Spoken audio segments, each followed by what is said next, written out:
They taught us that leadership is sacrifice, but they never told us the first sacrifice is your own name. I shed mine the moment the Schola Progenium carved the aquila into my palm and burned hesitation out of my voice.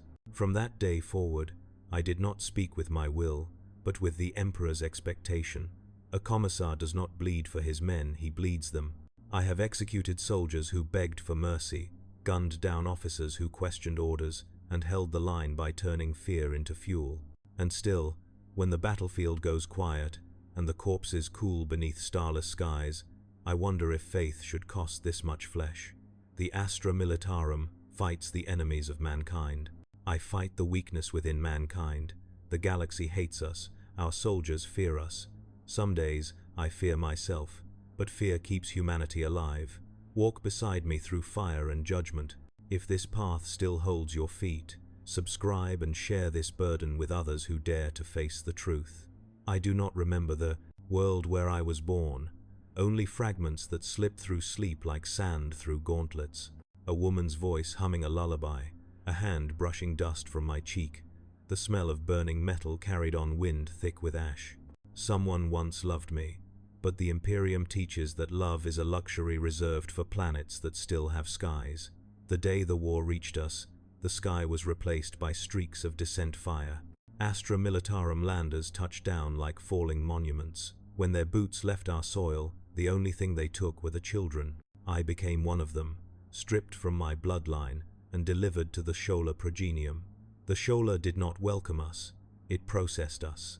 Our names were not spoken but assigned on stamped forms. Mine was recorded as Cadet Malchior, though even that was temporary. We were lined by height, marched by number, fed by ration tube. Our first lesson was silence. Those who spoke out of turn were beaten with shock batons until they swallowed their tongues. The walls were bleached white, not with paint, but with decades of cleansed blood. The chaplains told us this was purity. The instructors told us this was discipline. None told us this was survival.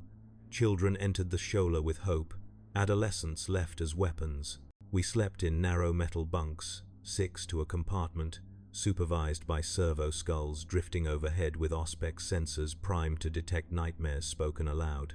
Dreams of family were considered weakness. Dreams of fear were signs of corruption. Every morning before dawn, the Vox grills screamed hymns of devotion, voices layered into a choir that no longer sounded human. We dressed and assembled, boots polished until we saw distorted reflections of our own hollow eyes. We learned doctrine before literacy. We memorized punishments before prayers. Mercy breeds treason, Instructor Garrus would say, pacing the rows while his rosette swayed like a blade. Empathy births dissent. A commissar must not shepherd hope, he must prune it. He singled me out often, not out of favoritism, but because I listened too intently. Some cadets flinched when he struck them. I endured, jaw clenched, because pain was not cruelty here, it was language. The first time a cadet failed field inspection, Garrus forced us to watch as she was dragged to an execution post. Not death, death would have been kindness. Instead, her back was scored with monofilament whips until her spine glistened beneath torn flesh. She returned to drills the next day, stitched, pale, lips trembling as she mouthed oaths without breath. No one pitied her. To pity was to invite her punishment upon ourselves. The Schola Progenium crafted commissars through subtraction. It removed hesitation. It carved away doubt. It squeezed until nothing remained but duty. But even weapons remember what they once were. I made one friend in those years, though I never said the word aloud. His designation was Lucerne. He walked with silent steps and carried his posture like a drawn blade. He studied doctrine not for obedience, but because he wanted to understand why obedience mattered. When lights dimmed and the servo skulls powered down, he would whisper questions into the darkness. "Do you think the Emperor knows every child we execute?" He once murmured the night after a cadet was purged for suspected mutation. "No," I said. "He knows the reason." Lucerne turned to face me, eyes reflecting the faint glow of lumen strips. "And is reason enough to forgive blood?" "There is nothing to forgive." He didn't argue. He only nodded slowly, as if recording the thought for later, locking it behind his ribs where no instructor could reach. He did that often observing pain without speaking it. The Shola mistook that for devotion. I knew it for restraint. The instructors noticed us speaking, even silently. They separated us to prevent emotional collusion. We endured isolation drills, cells barely wide enough to kneel, 3 days without food, walls alive with vox sermons promising redemption only through severed bonds.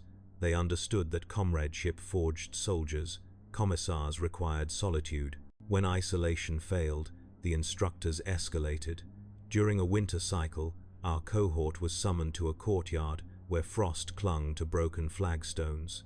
The chaplain stood beside 2 cadets bound to iron posts. Their eyes were covered, their mouths gagged. Garrus announced they had attempted desertion, an unverified claim, but no one questioned him.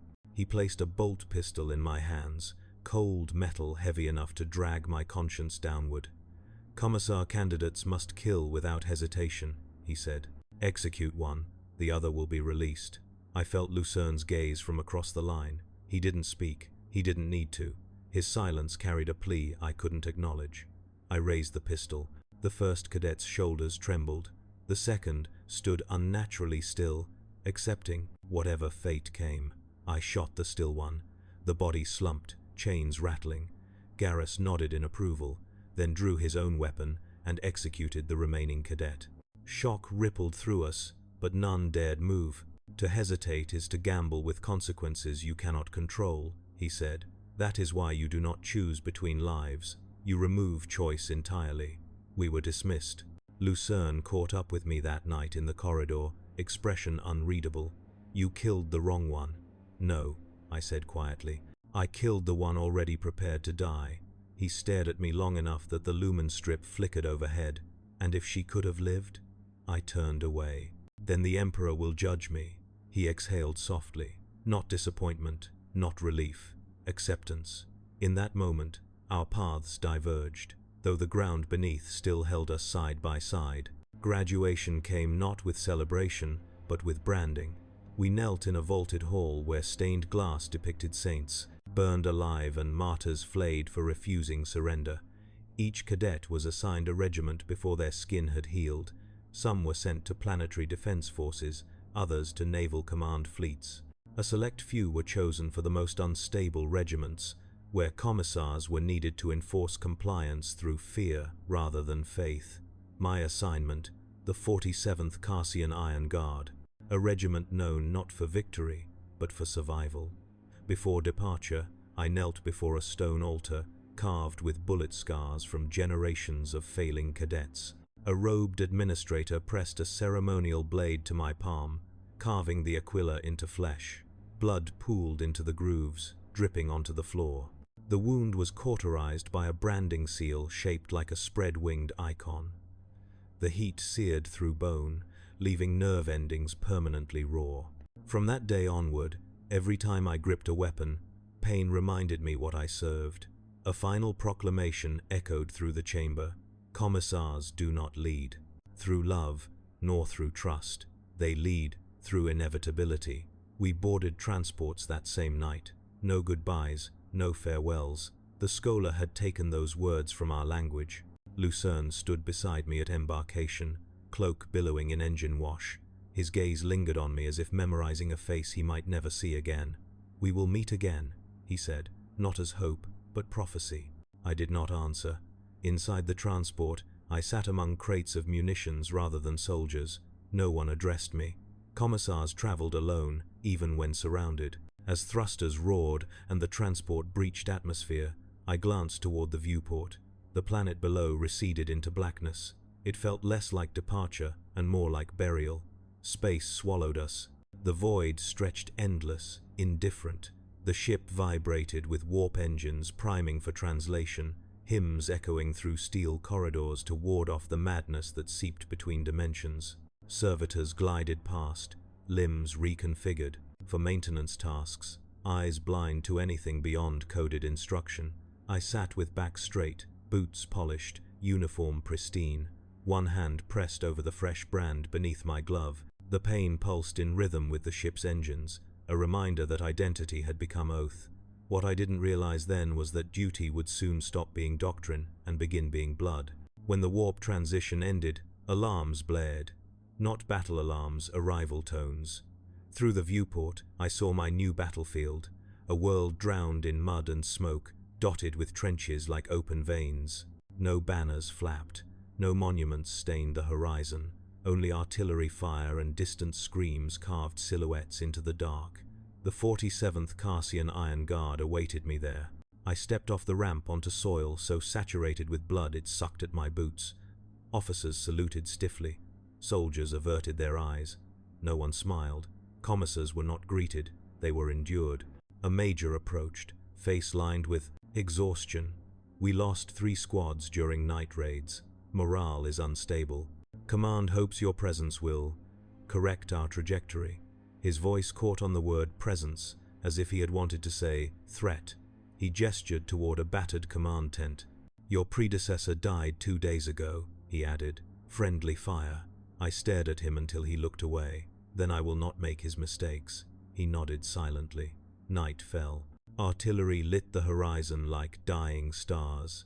I stood alone beside a trench, coat whipping in acidic wind, watching soldiers huddle against cold and fear. Their hands trembled, their voices cracked, their prayers faltered. They did not know me. They would soon learn. The Shola forged the blade. War would decide what it pierced. And as the first enemy volley howled across the battlefield, I realized the Schola had never prepared us to lead, only to kill. The real indoctrination was about to begin. War in the Carsian frontier did not roar with glory. It crawled.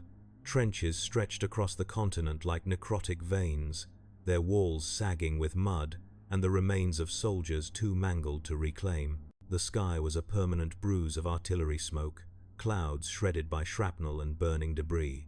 The enemy was not a singular army but scattered insurgent cells, planetary rebels hardened by starvation and a hatred older than the Imperium's banners. They fought like vermin, emerging from sinkholes and broken cathedrals, striking quickly, then vanishing into forests blackened by chemical rain. The Astra Militarum held the line not out of triumph, but attrition. I walked the trenches my first night with the Major as guide. Soldiers parted for us like guilty children. Salutes performed not out of respect, but obligation. Some looked at me as if I were a blade waiting to fall. Others refused to lift their eyes. When we passed medical stations, I heard whispers behind canvas.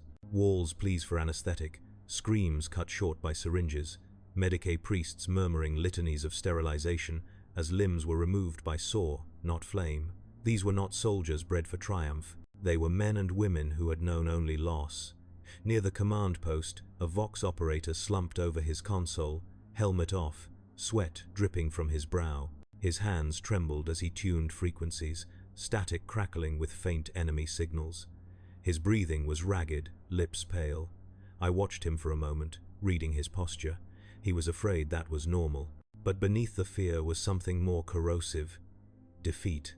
The Major leaned close and whispered, "He lost his whole squad yesterday. He hasn't spoken since they pulled him from the rubble, but he'll recover. They always do." The Major believed that, because he had to. Commissars did not have that luxury. I stepped toward the operator. His eyes flicked up only when my shadow fell across him. Recognition struck him like a blow. He snapped upright, back rigid, voice cracking as he forced a salute. "Si, Commissar, sir." "Report," I said. His throat bobbed. "Nothing to report, sir. No enemy chatter since dusk." A lie. Static behind him crackled with faint encoded signals, coordinated movements, encrypted with symbols used by rebel cells. He heard them. He ignored them. Not out of treason, but fear that reporting them would trigger another offensive his regiment could not withstand. I stared at him until sweat beaded along his brow. "Your duty does not end where your fear begins." His lip trembled. "We can't hold another assault. We don't have reserves. Why provoke?" He stopped himself, horror draining his face. He had spoken treason without meaning to. The Major stepped forward quickly. "Commissar, the man simply needs rest. I raised a hand. The Major fell silent. The operator's pupils shrank. His breath hitched. I saw the moment realization dawned, the understanding that He had crossed a line no soldier could afford. He tried to stand, to explain, to back away from his own words. "Please," he whispered. "I didn't mean—" Fear choked him. Fear that spread like infection. Fear that would rot the regiment. I drew my bolt pistol. Someone gasped behind me. Boots scraped. Canvas rustled. One medic clutched her mouth, eyes wide with silent horror. The trench seemed to shrink around us, walls pressing in like a coffin. The operator fell to his knees. "No, no, please, I'll fight. Just give me a chance." His voice cracked into a sob. I pressed the muzzle against his forehead. He bowed his head and whispered a prayer, not to the Emperor, to no one. Just a terrified plea for existence. The shot echoed like thunder. Blood sprayed across the Vox console, splattering dials and scripture-laced machine panels. The operator collapsed backward, skull split like broken stone. The trench fell silent, save for the buzzing of flies attracted instantly to fresh warmth. The major swallowed hard. Was that necessary? I holstered the pistol. Cowardice spreads faster than infection. If he kept breathing, 5 others would follow him. He exhaled sharply. "We could have disciplined. Discipline is punishment," I said. "This was prevention." He said nothing more. We dragged the corpse away. Soldiers watched, but did not speak. Some understood. Others hated me silently. That hatred was acceptable. Hatred was still loyalty. Later that night, the regiment held a burial pyre for the dead from the previous battle. Bodies wrapped in canvas were stacked upon soaked wood, their faces unseen, their identities erased. Priests chanted purification rites, voices wavering beneath cold stars. Soldiers gathered around, their silence heavy, their posture slumped like broken statues. I stood apart. When the torches were lit, flames rose high enough to swallow the sky. Fat and fabric melted together, burning with thick black smoke that drifted across the trenches. Men watched their friends burn without tears. Some prayed, some clenched fists, some simply stared, hollow and empty. Lucerne's voice echoed in memory. "Do you think the Emperor knows every child we execute? Tonight, I wondered if he noticed every soldier we burned." When the ceremony ended, soldiers dispersed to their tents. A young corporal approached me, helmet tucked under her arm. She stared at me with eyes that did not look away. "You didn't have to shoot him," she said softly. I turned toward her, expression neutral. "Yes, I did." She held my gaze another moment, jaw tightening. Then she walked away. No salute, no fear, just exhausted humanity refusing to be crushed. That was the first time doubt truly lodged itself beneath my ribs. The next day, morale held but brittle. Soldiers obeyed orders, but their eyes darted toward me like prey monitoring a predator. Conversations died when I passed. Even the officers spoke carefully, choosing words like men selecting stones they might drown under. Then the assault came, not from insurgents but from ourselves. At dawn, mortar teams miscalculated coordinates and shelled their own flank position. The explosion tore through 30 men. Screams shook the trench line. A medic sprinted toward the chaos but halted when she saw me nearby, uncertain whether saving the wounded would count as dereliction. A sergeant sprinted toward the damaged emplacement, shouting orders to redirect fire. 2 privates ignored him, paralyzed by shock. He slapped them. They still didn't move. That was fear. Fear I had created. I stepped beside the sergeant, voice sharp. "Reset coordinates. Fire again." One private nodded frantically and obeyed. The other remained frozen.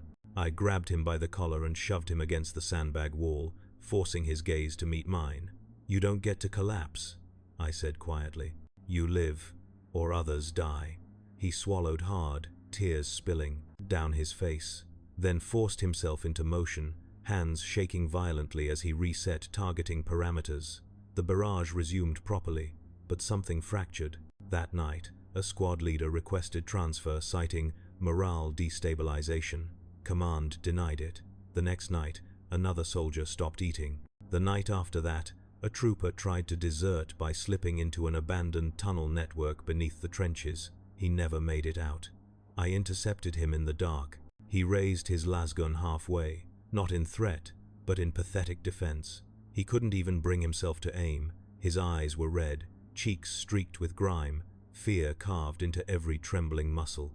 "I can't do this anymore," he whispered. We die out here for a world that doesn't want us. Our commanders use us as fodder. You kill us when we break. I don't know what's left to fight for. There was a time when doctrine would have answered for me.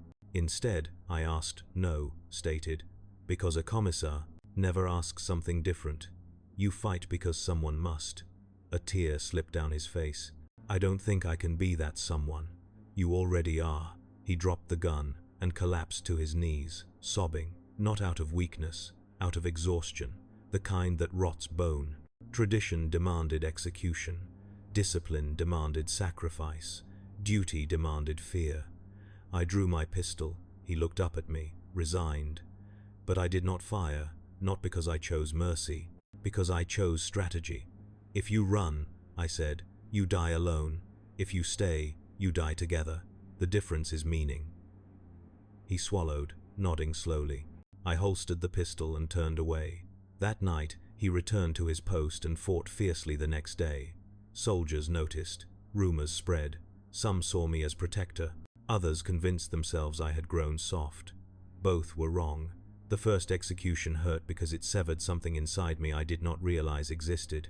But the hesitation afterward hurt more because it showed me a truth the scholar never taught.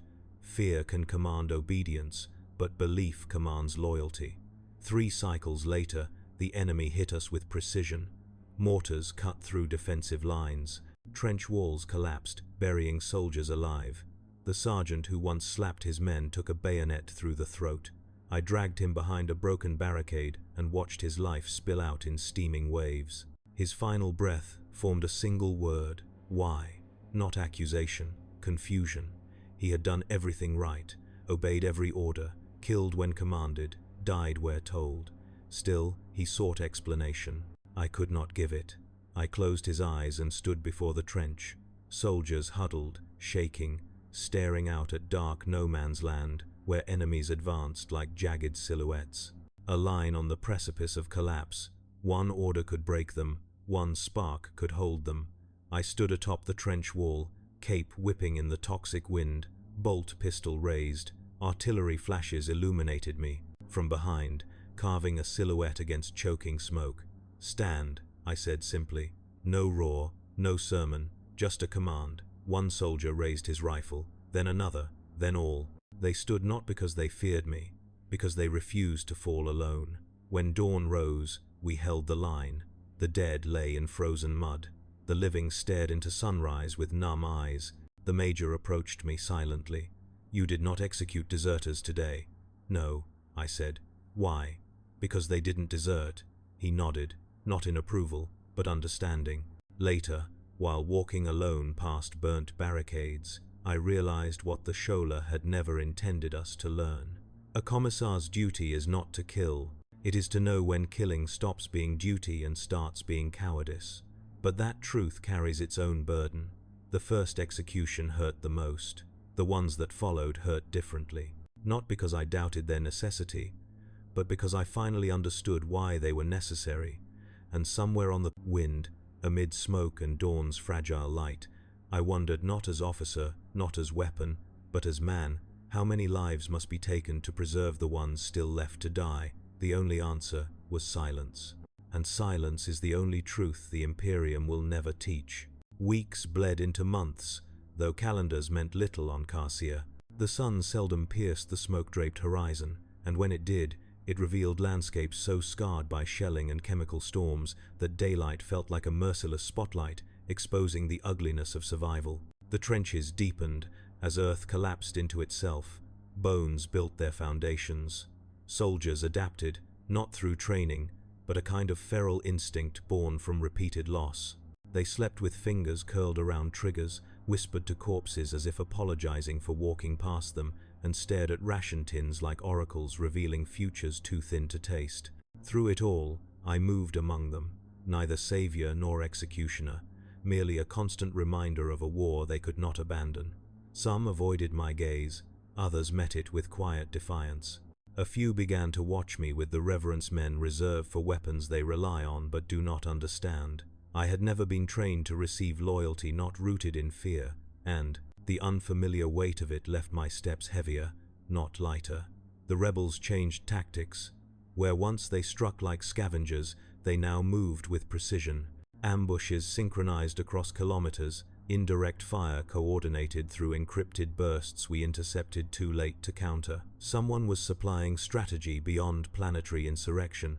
We captured a wounded rebel officer during a night raid. His uniform bore sigils scorched beneath scorched flak, plating symbols that whispered of sedition rather than governance. The major insisted he be interrogated immediately. I agreed. We conducted the interrogation not in a cell, but in an abandoned supply depot where crates of unused helmets lay stacked like tombstones. The rebel's arms were bound behind him with ferrowire that cut deeper the more he struggled. Blood streaked his chin, bones in his face shifted when he breathed. He stared at me with eyes too hollow to break. "I know why you're here," he rasped. "Not to learn anything, to justify the execution." "That depends on what you offer," I said. "You already know everything." His lips curled, not into a smile, but into a wound, shaped like mocking truth. "We rise because the Imperium lets us starve, because your officers tax us into graves, because your priests declare our children unfit to worship their own gods." The major stepped forward, jaw tight. "You killed farmers and factory workers. You blew up hospitals. We bombed recruitment centers disguised as hospitals," he hissed. "And we killed no one who hadn't already been sentenced by your regime." His words struck deeper than the shrapnel embedded in his ribs. Rebellion is rarely without reason. Rebellion with reason becomes dangerous. The major turned away, fists clenched. "He's of no use." "Wait," I said.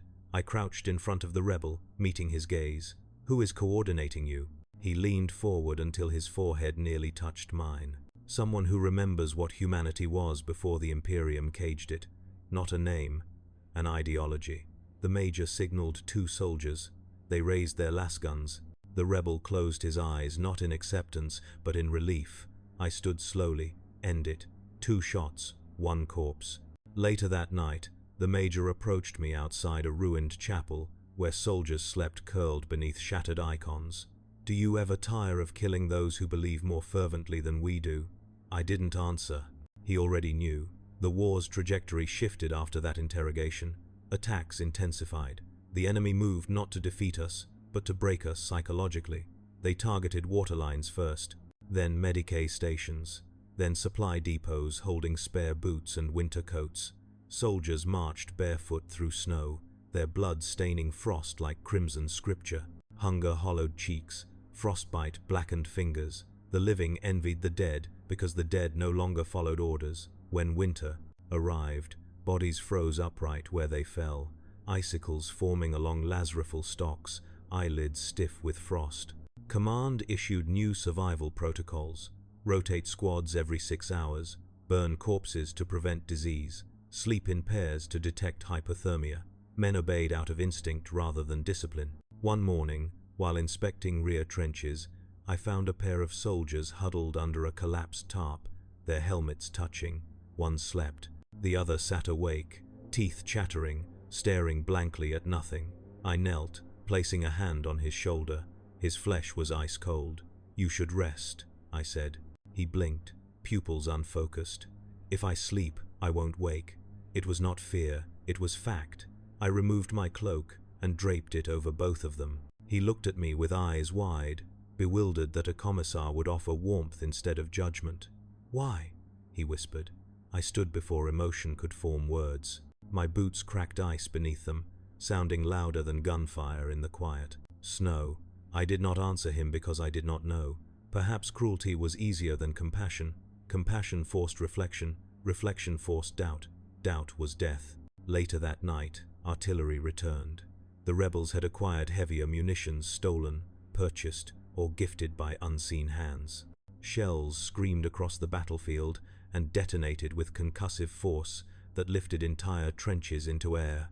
Flames roared across frozen soil, melting corpses into sludge. Soldiers fled in disorganized clusters, abandoning posts they had sworn to die defending.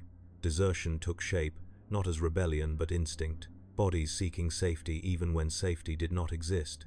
The first deserter I confronted that night was a veteran sergeant missing 2 fingers, teeth clenched as he sprinted toward the rear line. I cut him off, tackling him into mud.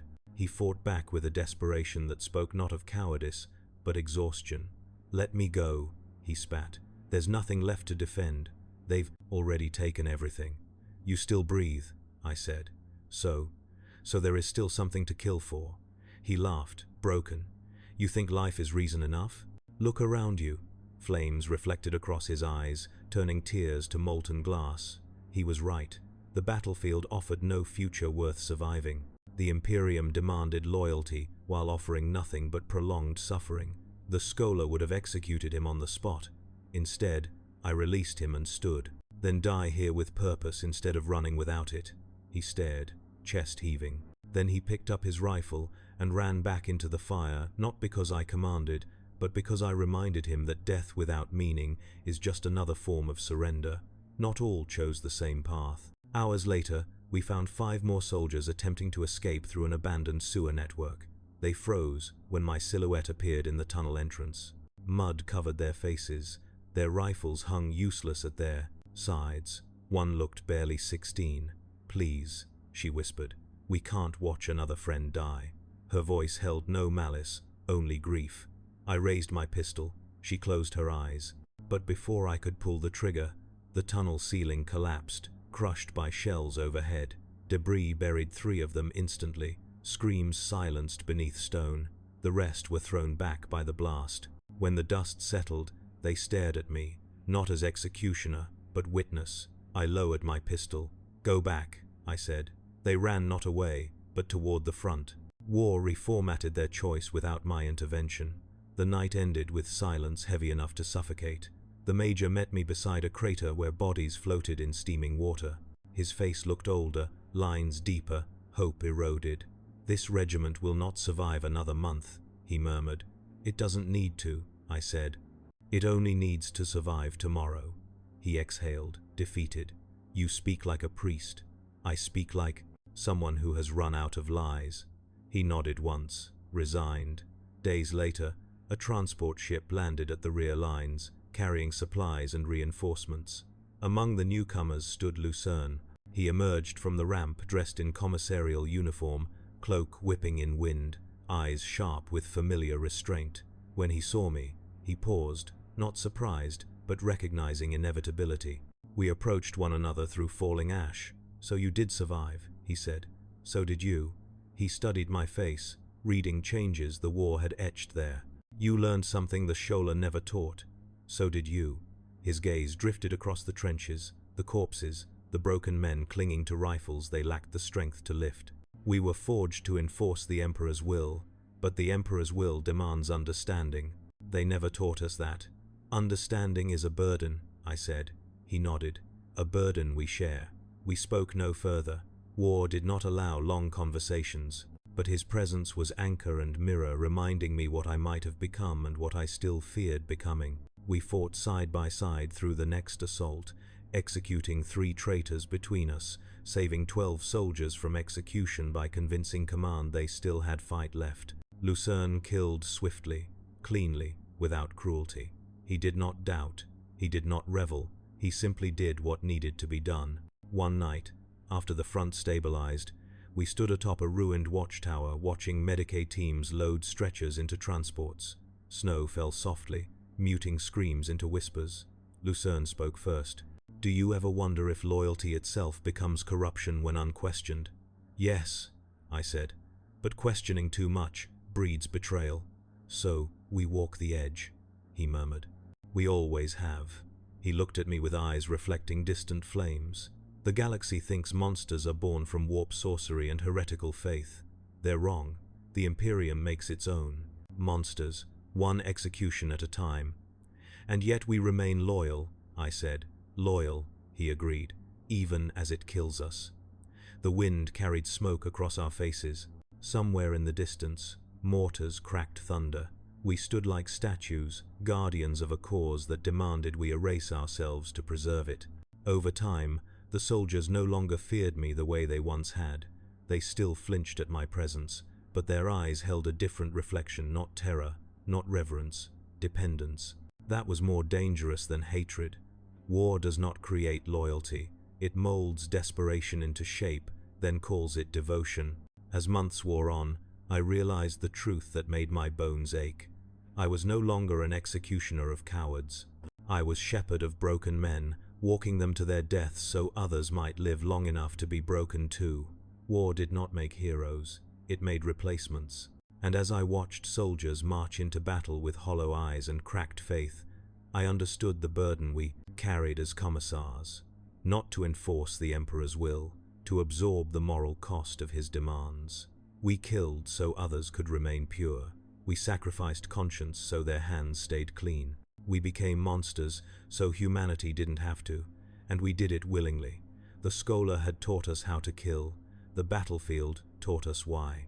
And neither lesson prepared us for the truth still waiting beyond the horizon because war had only begun to shape us. What came next would reshape reality itself. The first sign that the war had changed came not from the enemy, but from the air. It tasted wrong copper where it should have been soot, sweet where it should have been acid. The snow turned violet under moonlight, not from chemical residue, but from phosphorescent veins crawling beneath its surface. Soldiers whispered about sightings along the perimeter, shadows walking against wind direction, silhouettes that bled into smoke, figures whose eyes glowed like cracked lenses reflecting starlight. Officers dismissed these reports as fatigue and malnutrition. Commissars, including Lucerne and myself, were expected to call such sightings hallucinations caused by battlefield trauma. But hallucinations do not leave footprints. The first tangible manifestation occurred during a night patrol near the western trench line. A squad of 9 men never reported back. At dawn, reconnaissance found them kneeling in perfect formation in the snow, rifles laid neatly in front of them, armor stripped, faces turned skyward as if awaiting benediction. Their bodies were intact, their minds were not. Eyes wide, mouths open, pupils dilated to full black, each soldier bore identical sigils carved across their skulls with surgical precision. No blood pooled, no frostbite marked exposed skin. They had not struggled, they had offered themselves. The sigils were not imperial, they did not belong to Carsian rebels, they were older. When I laid my hand against one corpse's cheek, it was warm as if something still breathed through him. Lucerne knelt beside me, glove tracing a curve of the rune. "This is not insurrection," he murmured. "This is invitation." Hours later, artillery landed where the bodies lay, not because command feared chaos, but because command feared explanation. The bodies vanished in fire. The sigils persisted, etched into the earth itself like brands pressed into the flesh of the world. After that, reality grew thinner. The wounded began screaming not from pain, but from voices only they heard. One soldier tore out his own eyes with bare hands to remove witnesses. Another drowned himself in a mud trench while whispering praise to something beneath the soil. A third tried to shoot herself, but her lasgun refused to fire. The machine spirit locked the trigger, refusing to kill its wielder. She wept until her throat bled, begging the weapon to finish her. Lucerne and I tried to quarantine the symptoms as heresy, but we were dealing not with ideology, but infection. Not physical, not biological, spiritual. Warp light bled through night skies in threads of red and emerald. Bolter shells detonated seconds before impact, as if time itself misfired. Flamers sputtered out when aimed at shadows that moved against geometry. Vox channels filled with whispers, chanting in languages predating imperial conquest. Priests responded with louder hymns, their voices cracking, their robes soaked with sweat as they held relics like shields against wind that carried no scent. One night, while addressing officers in a half-collapsed bunker, a chaplain began blessing rations. The candles around him flickered, his speech slowed, his pupils dilated. He stopped mid-sentence, as if struck by revelation. Then he smiled, not the smile of a holy man, the smile of a corpse remembering warmth. He drew a combat knife and eviscerated himself, chanting praise to an unseen patron as his guts spilled across the altar. Officers lunged forward to restrain him, but he held himself open, body swaying like a puppet pulled by strings. The prayer he recited was not ecclesiastical, it praised freedom from flesh. I put a bolt through his skull before he finished the final verse. His body remained standing for 3 full seconds after death. Lucerne whispered beside me, breath shaking. The warp is not touching us, it is claiming us. We burned the chapel and sealed it beneath rubble, not out of superstition, but to deny the battlefield another mouth to speak through. The next manifestation came from the enemy. Rebel troops attacked at dawn, moving in coordinated formation with unnatural precision. Their eyes glowed faintly, their movements synchronized like limbs of a single organism. When our last fire struck them, their bodies convulsed, but they did not fall. They kept advancing, bones snapping into new angles, muscles stitching torn flesh mid-charge. They howled, not in pain, but ecstasy, as if each wound brought them closer to transcendence. The first guardsman to break formation did not flee. He dropped to his knees, tore off his helmet, and opened his mouth wide. He screamed a name no human tongue should have spoken. The sound bent air around him, warping metal, cracking teeth, boiling snow. I shot him before the scream finished. The rebels kept advancing. Lucerne and I fought back to back atop a collapsed artillery bunker, cutting down bodies that refused to die. He swung a power saber with surgical precision, severing limbs that crawled like insects across the ground. I fired bolt rounds into skulls, only to watch fragments reconstitute.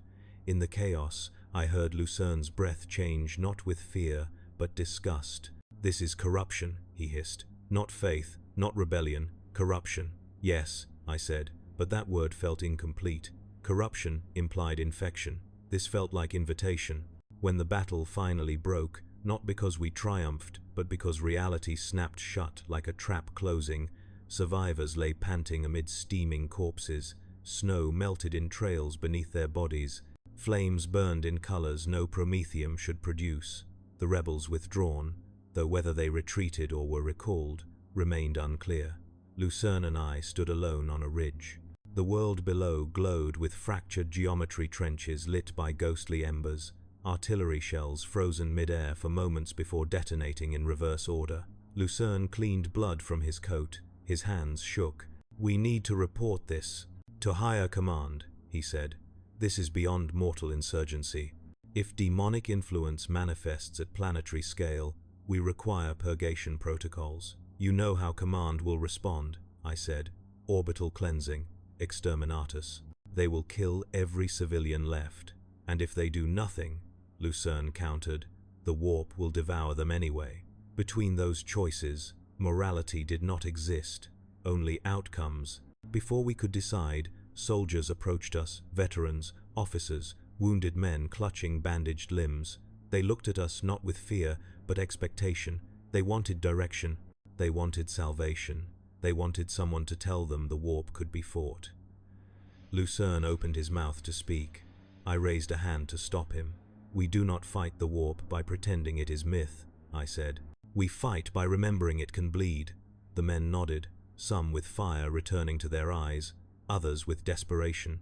But one soldier spoke what simmered in their minds. "Commissar, if the warp can corrupt prayers, what protects our souls?" Lucerne stepped forward. "Discipline." I stepped beside him. "And choice." The soldier nodded slowly, as if clinging to the words as lifeline.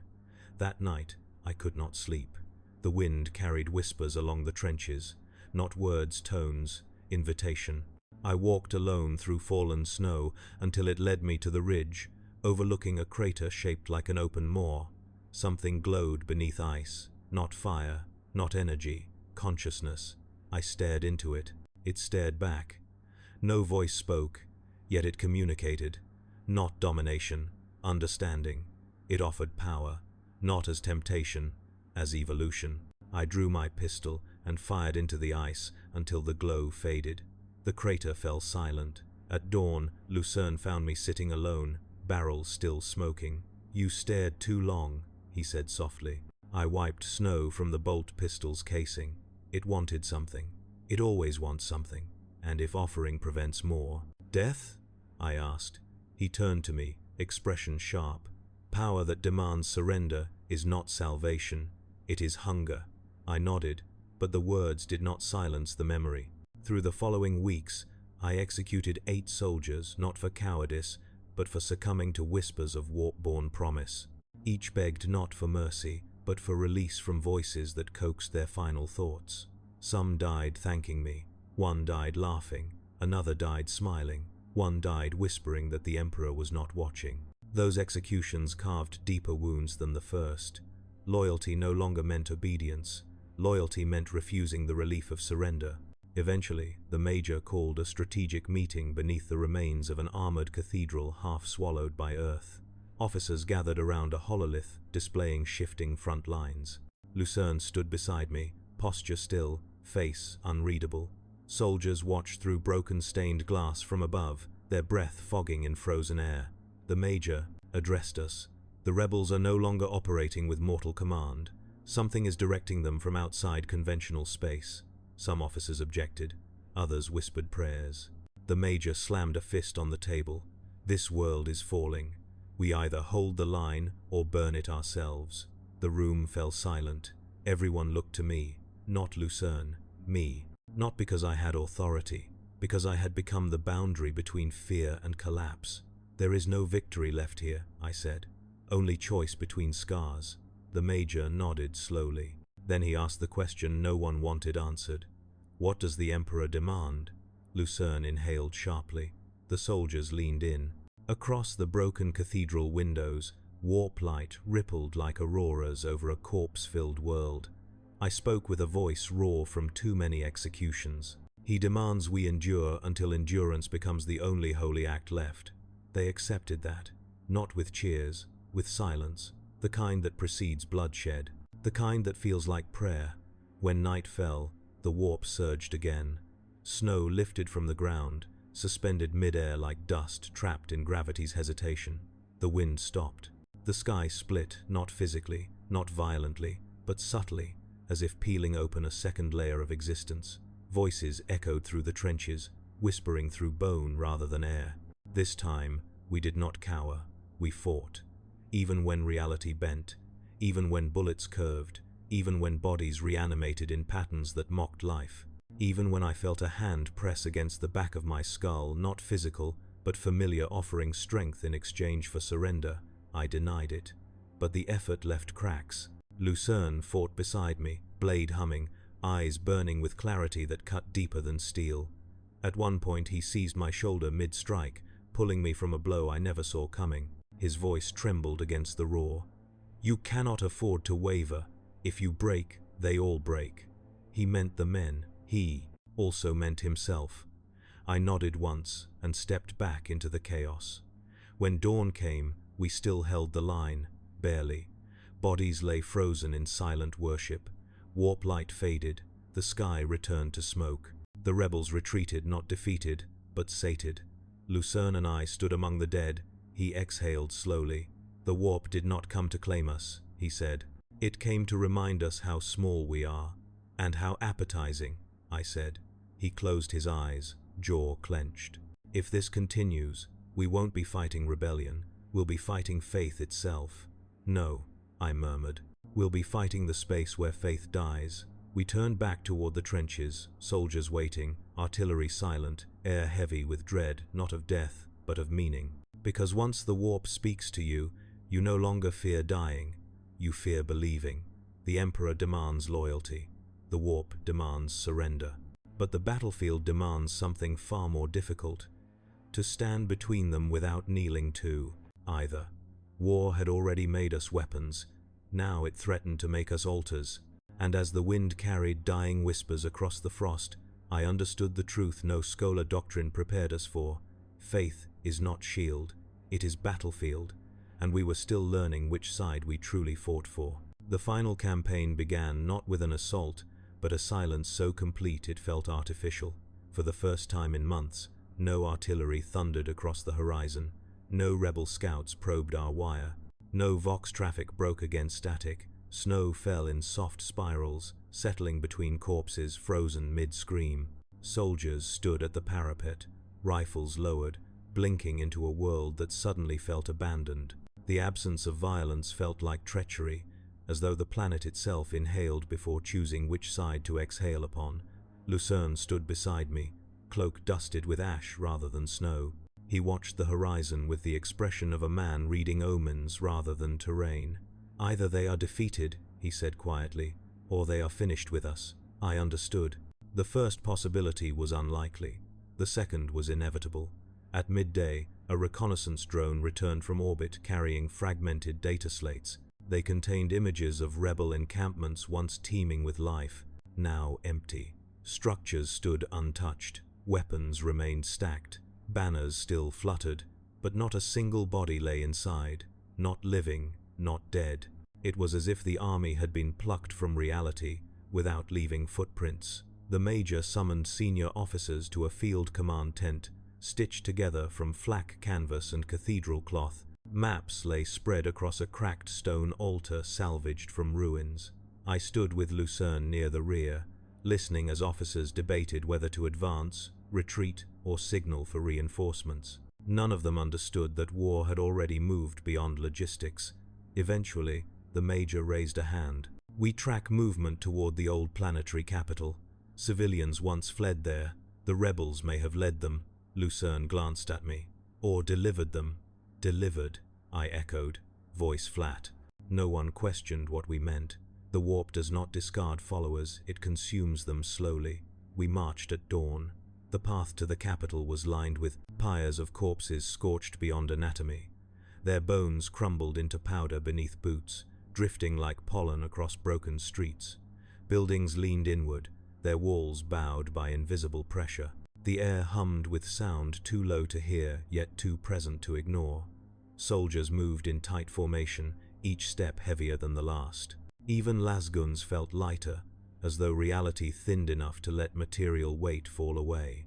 At the heart of the city stood a grand spire once dedicated to the Emperor's triumph on Carcia. Its colossal doors lay split like ribs torn open, exposing a cathedral whose stained glass had melted into rippling sheets of flesh-colored resin. We entered with caution, though caution had already become ritual rather than protection. Inside, we found them. Civilians knelt in spiral formation, thousands arranged in concentric rings around the shattered altar. Their bodies leaned forward, foreheads pressed to stone, hands clasped as though in prayer. They did not breathe. They did not rot. They existed in a state between sculpture and corpse, locked in posture so devout it mocked every ecclesiastical hymn ever sung. Their skin bore faint markings, not sigils this time, but impressions left by fingers that had guided them into place, like careful sculptors shaping clay. At the center of the spiral lay the rebel leader. He was alive, barely. His chest rose in shallow rhythm, but his eyes were gone, hollow sockets filled with shimmering residue like liquid starlight. His lips moved without sound. Lucerne stepped closer, blade drawn. I placed a hand on his forearm. "Wait." The rebel exhaled, voice dry as dust. "You came too late." Lucerne's grip tightened. "We came to end this," he smiled faintly, blood pooling beneath cracked gums. "What you call ending, we call beginning." I crouched beside him. "Where are your soldiers?" He laughed, soft and broken. "There is no need for soldiers where there is no resistance." We were not fighting to win. We were fighting to be seen. His pulse slowed, his body sagged. Lucerne raised his blade. The rebel whispered one final word, not in defiance, but in reverence. "Arrival." His body unraveled, not exploded, not decayed. Unraveled skin peeling into strands of light that drifted upward like threads pulled from fabric. I stood slowly, throat tight. Lucerne lowered his blade, eyes reflecting fear he could not voice. The warp had not claimed them. They had surrendered willingly. The cathedral shook. Wind rushed inward, though no doors stood open. Snow lifted from the floor and spun into spirals above the civilian bodies. A tear formed in reality, not a portal, not a rift, but a wound, edges glistening like flesh resisting the blade of a surgeon.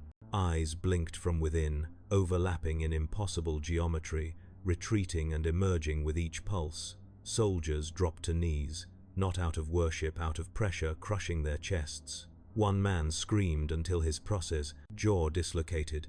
Another clawed his ears, until only ragged holes remained. Lucerne grabbed my shoulder. "We fall back, now." I shook my head. "If we retreat, this spreads. We cannot win. We are not here to win." We advanced.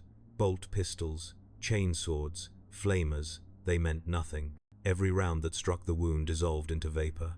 Every scream echoed twice, the second time in reverse. My vision blurred. The world bent inward. Lucerne stepped ahead of me, raising his saber. His voice cracked as he shouted a battle hymn taught to us as children, one promising that loyalty purifies even as it destroys.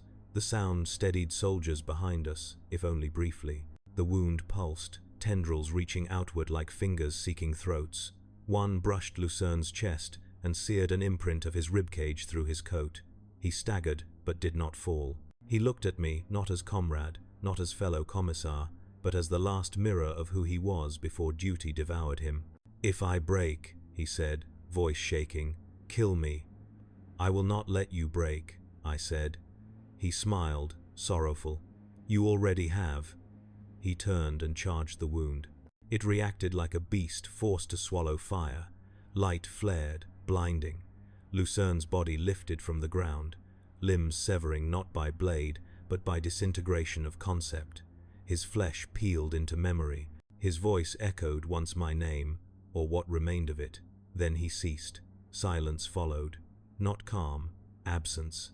I staggered forward, disarmed not by fear, but by the void where another soul had stood moments before. The wound flickered, destabilizing. Without worshippers, without living anchors, its shape began to collapse. I understood. Lucerne had not died to close it. He had died to let me act.